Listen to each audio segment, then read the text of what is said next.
The Mac Mini M5 is the ultimate proof that bigger isn't better. For years, the tech world was obsessed with massive towers and glowing PC cases. But Apple just did something that should have been impossible.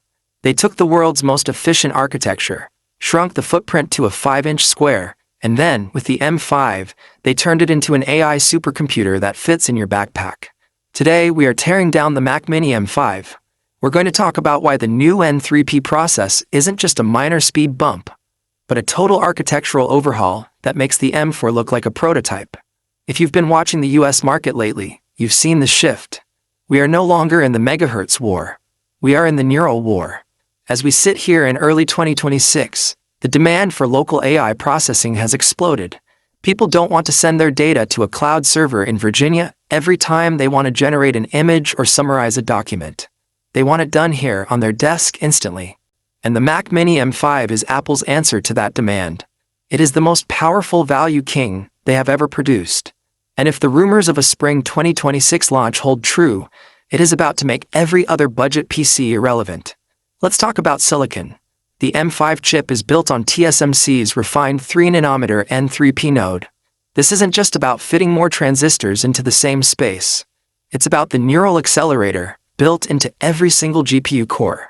We are looking at a 3.5x jump in AI tasks compared to the M4. That means when you're running large language models or diffusion-based image generators, the Mac Mini M5 isn't just fast. It's essentially live. It's reactive. It's the difference between a computer that waits for you and a computer that works with you. But what about the Pro users? The M5 Pro variant is where things get truly insane. For the first time, we are seeing Thunderbolt 5 as a standard on the Pro model. We're talking about 120 gigabits per second of bandwidth. You can drive 3 6K displays without even seeing a stutter.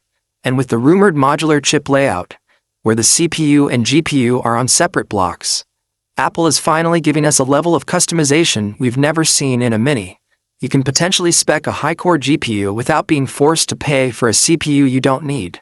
It's a surgical approach to hardware that feels like a direct response to the Pro community in the US. One of the biggest talking points right now is the Texas factor. Apple has officially announced they are shifting part of the Mac Mini production to a Foxconn facility in Texas later this year. For the American consumer, this is more than just a Made in USA sticker. It's about supply chain stability. In a world of fluctuating tariffs and exchange rates, having a domestic production line means that the $599 starting price might actually stay at $599. It's a bold move that ensures the Mac Mini remains the most accessible entry point into the macOS ecosystem, even as component costs for RAM and SSDs skyrocket globally.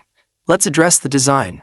After the massive redesign of the M4 Mini, which shrunk the enclosure to that iconic 5x5-inch frame, the M5 is keeping the shell but perfecting the cooling. The internal fan curves have been completely remapped to handle the increased thermal output of the A19-based architecture.